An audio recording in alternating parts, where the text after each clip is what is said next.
കാളിദാസൻ. വിശ്വമഹാകവിയായ കാളിദാസന്റെ കൃതികൾ പോലെ അത്ഭുതകരമാണ് അദ്ദേഹത്തിന്റെ ജീവിതവും. ഒരു ദരിദ്ര കുടുംബത്തിലായിരുന്നു ജനനം. കുട്ടിക്കാലത്തെ മാതാപിതാക്കളെ നഷ്ടപ്പെട്ടു. പിന്നീട് ഒരു ഇടയനാണ് അദ്ദേഹത്തെ എടുത്തു വളർത്തിയത്. മഹാകവി കാളിദാസന്റെ ജീവിതകഥ. വിശ്വമഹാകവിയായ കാളിദാസന് കുട്ടിക്കാലത്തെ അച്ഛനമ്മമാരെ നഷ്ടപ്പെട്ടിരുന്നു. ഒരു സാധു ഇടയൻ ആ ബാലനെ എടുത്തു വളർത്തി. പഠനം ലഭിച്ചില്ലെങ്കിലും സുന്ദരനും മിടുക്കനുമായ യുവാവായി കാളിദാസൻ വളർന്നു. പതിവായി ഗ്രാമത്തിലെ കാളിക്ഷേത്രത്തിലെത്തുന്ന ഭക്തനായതിനാൽ കാളിദാസൻ എന്ന പേരു കിട്ടി. അക്കാലത്ത് വാരണാസിയിലെ രാജാവിന് സുന്ദരിയും പണ്ഡിതയുമായ ഒരു പുത്രിയുണ്ടായിരുന്നു. വാസന്തിക്ക് വിവാഹപ്രായമായി. വരരുചിയെ ഒന്ന് ആലോചിച്ചാലോ? പണ്ഡിതനായ വരരുചി അവൾക്കിണങ്ങും. വാസന്തി ഒരു നിർദ്ദേശം വെച്ചു. വേദാന്തത്തിൽ എന്നെ തർക്കിച്ച് തോൽപ്പിക്കുന്നയാളെ മാത്രമേ ഞാൻ വിവാഹം കഴിക്കൂ. വരരുചി വെല്ലുവിളി സ്വീകരിച്ചു. വരരുചിയെ എനിക്കിഷ്ടമല്ല. വഴിയുണ്ട്. തർക്കം നിശ്ചയിച്ച ദിനമെത്തിയപ്പോൾ, ഇതൊരു ആംഗ്യ മത്സരമായിരിക്കും. ആംഗ്യത്തിലൂടെയാവും ഞാൻ ചോദ്യങ്ങൾ ചോദിക്കുക. ഉത്തരവും അങ്ങനെ തന്നെ ആയിരിക്കണം. സമ്മതിച്ചു. വാസന്തി തന്റെ ഒരു വിരൽ ഉയർത്തിക്കാണിച്ചു. ഈശ്വര, എന്താണാവോ ഇതുകൊണ്ടവൾ ഉദ്ദേശിക്കുന്നത്? വരരുചി തന്റെ പരാജയം സമ്മതിച്ചു. വാസന്തിക്ക് സന്തോഷമായി. എനിക്ക് ഭവതിയുടെ ചോദ്യത്തിന് ഉത്തരമറിയില്ല. എങ്കിൽ താങ്കൾക്ക് പോകാം. അപമാനിതനായി വരരുചി അവിടെ നിന്ന് മടങ്ങി. നാണക്കേടായിപ്പോയി. ഇതിനെങ്ങനെയാണ് പകരം വീട്ടുക? വഴിയിൽ വരരുചി വിചിത്രമായൊരു കാഴ്ച കണ്ടു. ഇരിക്കുന്ന കൊമ്പല്ലേ മുറിക്കുന്നത്? നിർത്ത്, അല്ലെങ്കിൽ താൻ താഴെ വീഴും. നിങ്ങൾ നിങ്ങളുടെ പണി നോക്ക്. കാളിദാസനായിരുന്നു അത്. ഈ പമ്പര വിഡ്ഢിയോട് പറഞ്ഞിട്ടു കാര്യമില്ല. വരരുചി അല്പദൂരം നടന്നപ്പോൾ, അയ്യോ, വൈകാതെ, നിൽക്കണേ, ഒന്നു നിൽക്കണേ. കാളിദാസൻ വരരുചിക്കടുത്തെത്തി. ഞാൻ വീഴുമെന്ന് അങ്ങ് എങ്ങനെയാണ് പ്രവചിച്ചത്? തിരുമണ്ടൻ. വാസന്തിയോട് പകരം ചോദിക്കാൻ ഇവനെ ഉപയോഗപ്പെടുത്തണം. വരരുചി കാളിദാസനെ പറഞ്ഞു പറ്റിച്ചു. ഞാൻ പറയും പോലെ ചെയ്താൽ നിനക്ക് രാജകുമാരിയെ വിവാഹം ചെയ്യാം. ശരി ശരി. വൈകാതെ അവർ കൊട്ടാരത്തിലെത്തി. അതാ രാജാവ്. വരരുചി ചിലതൊക്കെ പറഞ്ഞു കൊടുത്തിരുന്നു. ആദ്യം ഞാൻ പൂക്കൾ വിതറും, എന്നിട്ടു പറയും. എന്താ പറയേണ്ടത്? ഉസ, വസ്ത്രി, ശസ്ത്ര. പറഞ്ഞതൊക്കെ അവൻ മറന്നു. കിട്ടിപ്പോയി. ഉഷ്ട്ര. എന്നെ എന്താ വിളിച്ചത്? സംസ്കൃതത്തിൽ ഒട്ടകമെന്നാണ് ഇതിനർത്ഥം. പരിഭ്രമം കാട്ടാതെ വരരുചി അതിന് വേറൊരു വ്യാഖ്യാനം കൊടുത്തു. പ്രഭോ, പ്രത്യേക രീതിയിൽ അദ്ദേഹം അങ്ങയെ ആശീർവദിച്ചതാണ്. വരരുചി ഉടനൊരു പദ്യമുണ്ടാക്കി ചൊല്ലിക്കേൾപ്പിച്ചു. എന്നത് ഇതിന്റെ ആദ്യ വാക്കുകളാണ്. അതു ശരി. പണ്ഡിതനായ അങ്ങയെ കണ്ടുമുട്ടിയതിൽ എനിക്ക് സന്തോഷമുണ്ട്. രാജൻ, ഇതാണ് കാളിദാസൻ. കുമാരിയുടെ വെല്ലുവിളി സ്വീകരിച്ച് വന്നതാണ്. കൊള്ളാം. കുമാരിയുമായി മത്സരം നടത്താൻ അദ്ദേഹം ഒരുക്കമാണ്. പക്ഷേ കുമാരിയെ പോലെ അദ്ദേഹവും മൗന മത്സരമേ നടത്തൂ. ശരി, മത്സരത്തിനായി ഒരു ദിവസം നിശ്ചയിക്കാം. അങ്ങനെ മത്സര ദിവസമെത്തി. സൂക്ഷിക്കണേ കാളിദാസ. പറയാനുള്ളത് ആംഗ്യത്തിലൂടെ പറഞ്ഞാൽ മതി. വാ തുറക്കണ്ട. വാ തുറന്നാൽ നിനക്ക് രാജകുമാരിയെ കിട്ടില്ലെന്ന് ഓർത്തോളൂ. സംവാദം ആരംഭിച്ചു. വരരുചിയോട് കാട്ടിയതുപോലെ വാസന്തി തന്റെ ഒരു വിരൽ ഉയർത്തിക്കാട്ടി. എത്ര സുന്ദരൻ! ഈശ്വരൻ മാത്രമാണ് ശാശ്വതമായ സത്യമെന്ന് എൻ്റെ ആംഗ്യം കണ്ടാൽ അദ്ദേഹത്തിന് മനസ്സിലാകുമോ? പക്ഷേ പാവം കാളിദാസൻ മനസ്സിലാക്കിയത് വേറൊന്നാണ്. ഓഹോ, നീ എൻ്റെ ഒരു കണ്ണ് കുത്തിപ്പൊട്ടിക്കും അല്ലേ? എങ്കിൽ നിന്റെ 2 കണ്ണും കുത്തിപ്പൊട്ടിക്കും. അദ്ദേഹത്തിന് മനസ്സിലായിട്ടുണ്ട്. ഉത്തരം ശരിയാണ്. ഈശ്വരനോടൊപ്പം ആത്മാവ് കൂടി ചേർന്നാലേ സത്യമാകുന്നുള്ളൂ എന്നാണ് അദ്ദേഹം ഉദ്ദേശിച്ചത്. അതാണ് രണ്ടെന്ന് കാട്ടിയത്. രണ്ടാമത്തെ ചോദ്യമായി വാസന്തി 5 വിരലുകളും ഉയർത്തിക്കാണിച്ചു. പഞ്ചഭൂതങ്ങളുടെ താമസ സ്ഥലമാണ് ശരീരം. ഓഹോ, എന്നെ അടിക്കുമെന്നാണോ? ശരി, ഞാൻ നിന്നെ ഇടിക്കും. ഹാ, എത്ര കൃത്യമായ ഉത്തരം! പഞ്ചഭൂതങ്ങൾ മനുഷ്യ ശരീരത്തിലാവുമ്പോൾ അതൊന്നായി തന്നെ കാണണം. വാസന്തി പരാജയം സമ്മതിച്ചു. അങ്ങനെ അവരുടെ വിവാഹം നടന്നു. ഹഹ, എല്ലാ പെണ്ണുങ്ങളെയും പോലെ കുമാരിയും നോക്കിയത് അവൻ്റെ സൗന്ദര്യം മാത്രമാണ്. വിവാഹം കഴിഞ്ഞ് കാളിദാസൻ ഭാര്യയെയും കൂട്ടി തൻ്റെ കുടിലിലെത്തി. ശരിക്കുമൊരു സന്യാസ ജീവിതം തന്നെയാണ് എൻ്റെ ഭർത്താവിൻ്റേത്. സാരമില്ല, ആ പാണ്ഡിത്യം തന്നെ ധാരാളം. പെട്ടെന്നൊരു ഒട്ടകത്തിൻ്റെ കരച്ചിൽ കേട്ടു. മേഹ് മേഹ്. കാളിദാസൻ തൻ്റെ പിതാവിനെ ഒട്ടകമെന്ന് വിളിച്ചത് വാസന്തി ഓർത്തു. അതേതു മൃഗമാണ്? ഉത്ര. ഉത്ര? ഉഷ്ട്ര എന്നാണോ ഉദ്ദേശിച്ചത്? അതെ അതെ, ഉസ്ത്ര. ഇത്ര നിസാരമായൊരു സംസ്കൃത പദം പറയാനിങ്ങനെ തപ്പിത്തടയണോ? സംസ്കൃതമോ? അതിനു ഞാൻ സംസ്കൃതം പഠിച്ചിട്ടേയില്ല. വാസന്തി നടുങ്ങിപ്പോയി. നിങ്ങളൊരു പണ്ഡിതനല്ലേ? അല്ല, ഞാനൊരു ഇടയനാണ്. ഒരിടയനോ? കോപിക്കരുത്, ഞാൻ നന്നായി പണിയെടുക്കും. എന്നും രാവിലെ നിനക്കു ഞാൻ ശുദ്ധമായ പാൽ കൊണ്ടുതരാം. വാസന്തിക്ക് ചതി മനസ്സിലായി. വരരുചി പകരം വീട്ടി. പക്ഷേ ഈ മണ്ടശിരോമണിയെ എൻ്റെ ഭർത്താവായി ഞാൻ അംഗീകരിക്കില്ല. പോകൂ എൻ്റെ മുമ്പിൽ നിന്ന്. ഒരു പണ്ഡിതനു മാത്രമേ എൻ്റെ ഭർത്താവാകാൻ യോഗ്യതയുള്ളൂ. വാസന്തി നോക്കി നിൽക്കെ കാളിദാസൻ സ്ഥലം വിട്ടു. പറഞ്ഞത് ക്രൂരമായോ? എൻ്റെ വാക്കുകേട്ട് അദ്ദേഹം ഇറങ്ങിപ്പോകുമെന്ന് കരുതിയില്ല. വാസന്തിയുടെ വാക്കുകൾ കേട്ടപ്പോൾ കാളിദാസന് ലജ്ജ തോന്നി. എങ്ങനെയാണൊരു പണ്ഡിതനാവുക? ക്ഷേത്രത്തിൽ ചെന്ന് കാളിമാതാവിനോട് അറിവു നൽകാൻ ആവശ്യപ്പെടാം. ക്ഷേത്രത്തിനുള്ളിൽ കാളിദാസൻ ധ്യാനത്തിൽ മുഴുകി. ഭക്ഷണം ഉപേക്ഷിച്ച് കാളിദാസൻ അവിടെ ഇരുന്നു. ഒടുവിൽ, അമ്മേ, എൻ്റെ ആഗ്രഹം സാധിപ്പിച്ചു തരാത്ത അവിടത്തെ മുന്നിൽ ഞാൻ ജീവനൊടുക്കും. അരുത് മകനെ, ഞാൻ നിന്നിൽ സംപ്രീതയായിരിക്കുന്നു. ഞാനിതാ അനുഗ്രഹിക്കുന്നു. അനുഗ്രഹം കിട്ടിയ കാളിദാസൻ ആഹ്ലാദമടക്കാനാവാതെ വീട്ടിലേക്ക് മടങ്ങി. അദ്ദേഹം മടങ്ങിയെത്തി. അങ്ങേക്ക് ജ്ഞാനം ലഭിച്ചോ? ഉവ്വ്, കാളിമാതാവിൻ്റെ കൃപ കൊണ്ട് ഞാൻ സംസ്കൃതം പഠിച്ചു. അതിനുള്ള പ്രേരണ എനിക്കു നൽകിയത് കുമാരിയാണ്. കുമാരിയോട് ഞാൻ എന്നും കടപ്പെട്ടവനായിരിക്കും. എന്നോടെന്തിന് കടപ്പാട്? ഞാൻ അങ്ങയുടെ ഭാര്യയല്ലേ?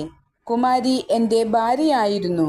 പക്ഷേ അറിവിൻ്റെ മാർഗത്തിലേക്ക് എന്നെ നയിച്ച അങ്ങ് ഇനി മുതൽ എൻ്റെ ഗുരുവാണ്. വാസന്തി ഞെട്ടിപ്പോയി. കാളിദാസൻ തന്നെ ഭാര്യയായി അംഗീകരിക്കില്ലെന്നറിഞ്ഞ വാസന്തി അദ്ദേഹത്തെ ശപിച്ചു. ഒരു സ്ത്രീയുടെ കൈകൊണ്ടാവട്ടെ നിങ്ങളുടെ മരണം. അവിടം വിട്ട കാളിദാസൻ യാത്രയാരംഭിച്ചു. അതിനകം സംസ്കൃതത്തിൽ പാണ്ഡിത്യം നേടിക്കഴിഞ്ഞ കാളിദാസന് പ്രകൃതിയിലെ സുന്ദര ദൃശ്യങ്ങൾ കവിതകൾ എഴുതുന്നതിന് പ്രേരണയായി. നിറഞ്ഞു തുളുമ്പുന്ന വസന്തത്തിൻ്റെ സമൃദ്ധി കാട്ടരുവികളെ തൊട്ടു തലോടുന്നു, പൂമൊട്ടുകളെ പാടിയുണർത്തുന്നു. കാർമേഘങ്ങൾ പെരുമ്പറ പോലെ ഇടിനാദം മുഴക്കുന്നു. ആകാശച്ചെരുവിൽ ഇന്ദ്രൻ കൊത്തിവെച്ച മാരിവില്ലിൽ മിന്നൽ പിണർ ഞാണായി ചുറ്റിപ്പിണയുന്നു. ദേശാടനത്തിനിടയ്ക്ക് കാളിദാസൻ പല രാജധാനികളിലും തങ്ങി. സംസ്കൃത സാഹിത്യത്തിൽ വിഖ്യാതനായ ഭോജരാജാവിൻ്റെ ധാരാനഗരം കാളിദാസനെ ഏറെ ആകർഷിച്ചു. ഒരിക്കൽ ട ടം ടടം ടം ടടടം ടടം ട ഇതിൽ അവസാനിക്കുന്ന ഒരു ശ്ലോകം ആർക്കെങ്കിലും രചിക്കാനാകുമോ? അവിടെ കൂടിയിരുന്ന പണ്ഡിതന്മാർ അമ്പരപ്പോടെ പരസ്പരം നോക്കി. ഇതു പമ്പര വിഡ്ഢിത്തം തന്നെ. കാളിദാസന് പക്ഷേ അത് നിസാരമായിരുന്നു. ഭോജരാജനെ കാണാനായി റാണി ഗോവണി കയറവേ കളഭപാത്രം വഴുതിഹാ വീണുരുണ്ടു പടികളിൽ. ടടം ടടം ടം ടടടം ടടം ട. കാളിദാസ, അങ്ങയെ സമ്മതിച്ചിരിക്കുന്നു.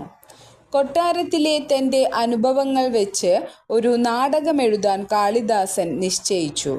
ഒരു രാജാവിന് സുന്ദരിയായ ഒരു സ്ത്രീയോടുള്ള സ്നേഹമാവട്ടെ വിഷയം. മാളവിക അഗ്നിമിത്രം എന്നായിരുന്നു ആ നാടകത്തിൻ്റെ പേര്. അതിൻ്റെ മുഖവുരയിൽ അദ്ദേഹം എഴുതി: ബുദ്ധിമാന്മാർ കൃതി വായിച്ചറിഞ്ഞ ശേഷം സ്വതന്ത്രമായ ഒരഭിപ്രായത്തിലെത്തുന്നു. വിഡ്ഢികളാവട്ടെ മറ്റുള്ളവരുടെ അഭിപ്രായങ്ങൾക്ക് ചെവി കൊടുക്കുന്നു. ആ കൃതിക്ക് വമ്പിച്ച വരവേൽപ്പ് ലഭിച്ചു. ശാകുന്തളത്തിന് കിട്ടിയത് അതിലും നല്ല സ്വീകരണമായിരുന്നു. ഭാര്യയെ രക്ഷിക്കാനോ ശിക്ഷിക്കാനോ ഉള്ള അവകാശം ഭർത്താവിന് മാത്രമുള്ളതാണ്. ഗൗതമി, നമുക്ക് പോകാം. രാജാവിനാൽ പരിത്യജിക്കപ്പെട്ട എന്നെ വിട്ട് നിങ്ങളും പോവുകയാണോ? ഓ ശകുന്തളേ. പിന്നീട് കാളിദാസൻ രചിച്ച കുമാരസംഭവം, രഘുവംശം, മേഘദൂതം, ഋതുസംഹാരം എന്നീ കൃതികൾ അദ്ദേഹത്തെ പ്രശസ്തനാക്കി.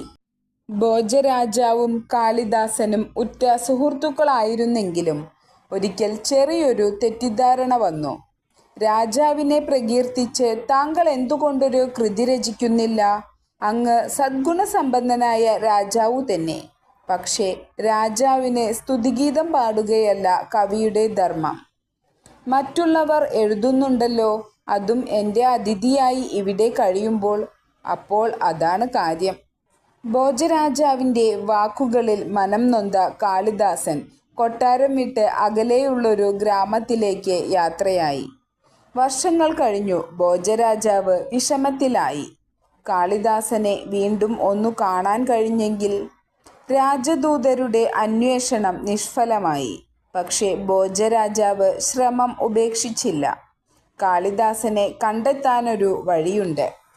അടുത്ത ദിവസം രാജസദസ്സിൽ ഒരു പുതിയ കവിത രചിക്കുന്നയാളിന് 1,00,000 സ്വർണ്ണ നാണയങ്ങൾ സമ്മാനം നൽകുന്നതാണ്. പക്ഷേ കാവ്യം തികച്ചും ലളിതമായിരിക്കണം. എന്നിട്ട് രാജാവ് ആസ്ഥാന പണ്ഡിതന്മാരോട് നിർദ്ദേശിച്ചു, കാളിദാസൻ എത്തും വരെ മറ്റുള്ളവരെ മടക്കി അയക്കണം. പല കവികളും കവിതയുമായി എത്തി. ഇത് പുതിയ കവിതയല്ല, ഇത് മുമ്പ് ഞാൻ കേട്ടിട്ടുണ്ട്, ഞാനും. ഒടുവിൽ ഇക്കാര്യം കാളിദാസന്റെ ചെവിയിലുമെത്തി. തന്നെ കണ്ടെത്താനുള്ള രാജാവിൻ്റെ ഒരു സൂത്രമാണിതെന്ന് ഉടനടി അദ്ദേഹത്തിന് പിടികിട്ടി. രാജാവിന് ഈ കവിതയിൽ പുതുമ കാണാനാവും. കാളിദാസൻ അതുവഴി പോയ ഒരു ഗ്രാമീണനെ വിളിച്ചു. ഇതുമായി നിങ്ങൾ ഭോജരാജാവിനെ ചെന്നു കാണണം. ഇത് എഴുതിയത് നിങ്ങളാണെന്നു പറഞ്ഞാൽ നല്ലൊരു തുക തരപ്പെടും. പക്ഷേ ഞാനൊരു കവിയോ പണ്ഡിതനോ ഒന്നുമല്ലല്ലോ. നിങ്ങൾക്ക് പണം വേണമെന്നുണ്ടോ? എങ്കിൽ ഞാൻ പറഞ്ഞതനുസരിക്കണം. ഗ്രാമീണൻ കൊട്ടാരത്തിലെത്തി കവിത വായിച്ചു. 91 കോടി സ്വർണവരാഹൻ ഒരിക്കൽ അങ്ങയുടെ പിതാവ് എന്നിൽ നിന്നും കടം വാങ്ങി. ആ പണം മടക്കിത്തരാൻ സമയമായോ ഭോജരാജാവേ? ആസ്ഥാന പണ്ഡിതന്മാർ അതുകേട്ട് സ്തബ്ധരായി നിന്നുപോയി. നിങ്ങളിത് തീർച്ചയായും മുമ്പ് കേട്ടിട്ടുണ്ടാവും അല്ലേ? നാം ഇതു കേട്ടിട്ടുണ്ടെന്നു പറഞ്ഞാൽ ഇയാൾക്ക് സ്വർണവരാഹൻ നൽകേണ്ടി വരും.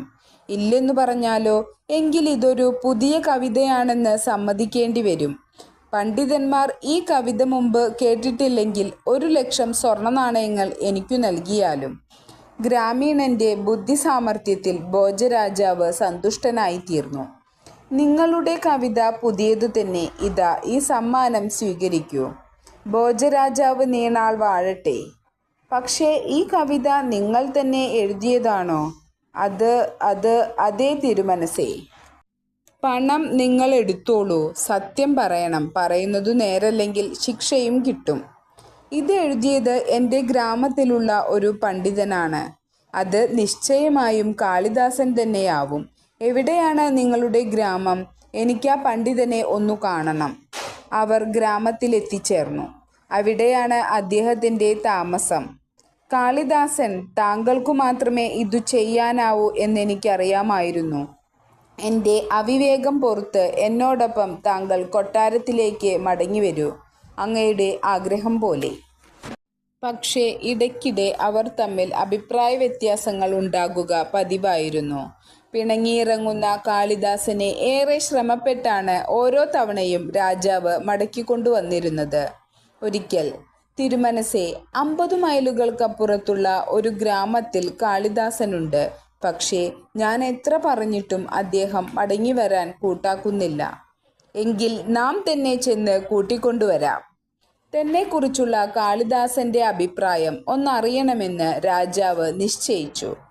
കാളിദാസൻ എന്നെ തിരിച്ചറിയാൻ ഇടവരരുത്. വന്ദനം.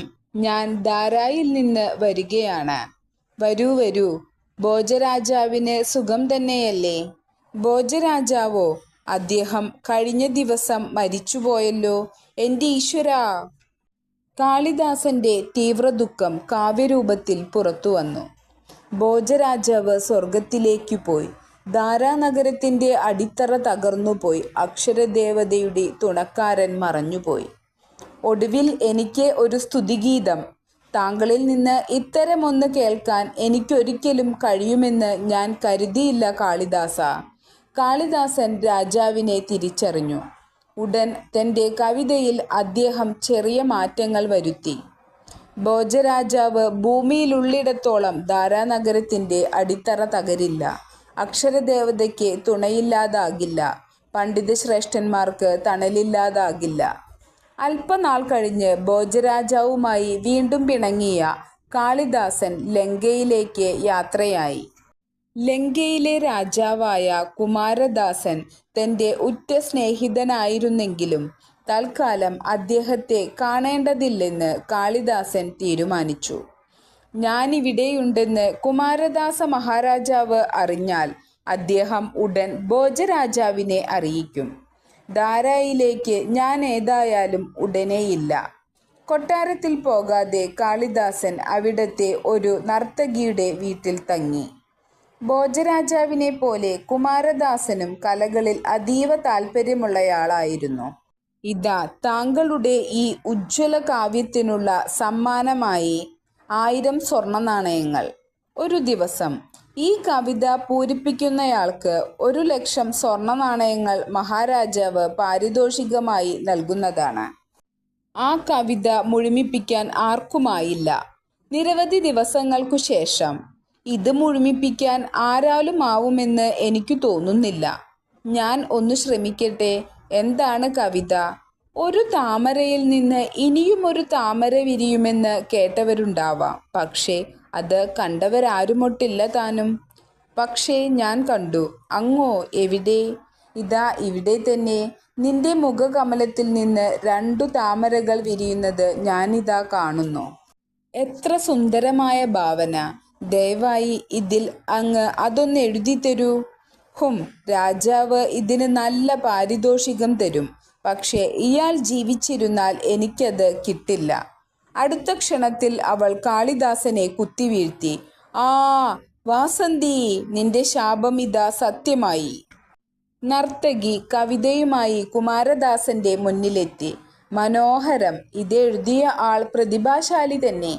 നന്ദി തിരുമനസേ. പക്ഷേ ശൈലി വളരെ പരിചിതമാണല്ലോ. കാളിദാസന്റെ വരികൾ പോലെയുണ്ട്. നർത്തകിയുടെ മുഖത്തെ പരിഭ്രമം കുമാരദാസന്റെ സംശയം വർദ്ധിപ്പിച്ചു. നീ തന്നെയാണോ ഈ വരികൾ എഴുതിയത്? അതെ. ആരുടെയും സഹായമില്ലാതെ ഒറ്റയ്ക്ക്? അതെ. ഇല്ല, നീ കള്ളം പറയുകയാണ്. സത്യം പറഞ്ഞോ, ഇല്ലെങ്കിൽ ഞാൻ നിന്നെ തടവിലിടും. എനിക്ക് മാപ്പു തരൂ. അത്യാഗ്രഹം എന്നെ അന്ധയാക്കി. ഇതെഴുതിയ പണ്ഡിതനെ ഞാൻ കൊന്നു. ഹോ നീചേ, നീ കാളിദാസനെയാണ് കൊന്നത്. കുമാരദാസൻ ഉടൻ തന്നെ നർത്തകിയുടെ വീട്ടിലെത്തി. ഈശ്വരാ, ഇത് കാളിദാസൻ തന്നെയാണ്. ഏതാനും നാണയങ്ങൾക്കു വേണ്ടി മഹാനായ ഈ മനുഷ്യനെ അവൾ കൊന്നുകളഞ്ഞല്ലോ. കാളിദാസന്റെ ജഡം സംസ്കരിക്കാനുള്ള ഏർപ്പാടുകൾ ചെയ്യപ്പെട്ടു. കവിയുടെ ശരീരം അഗ്നിജ്വാലകൾ വിഴുങ്ങുന്നത് കണ്ടുനിന്ന കുമാരദാസൻ ദുഃഖമടക്കാനാവാതെ ആ ചിതയിലേക്കെടുത്തു ചാടി. അങ്ങനെ ഇരുവരും ഒരു ചിതയിൽ എരിഞ്ഞടങ്ങി.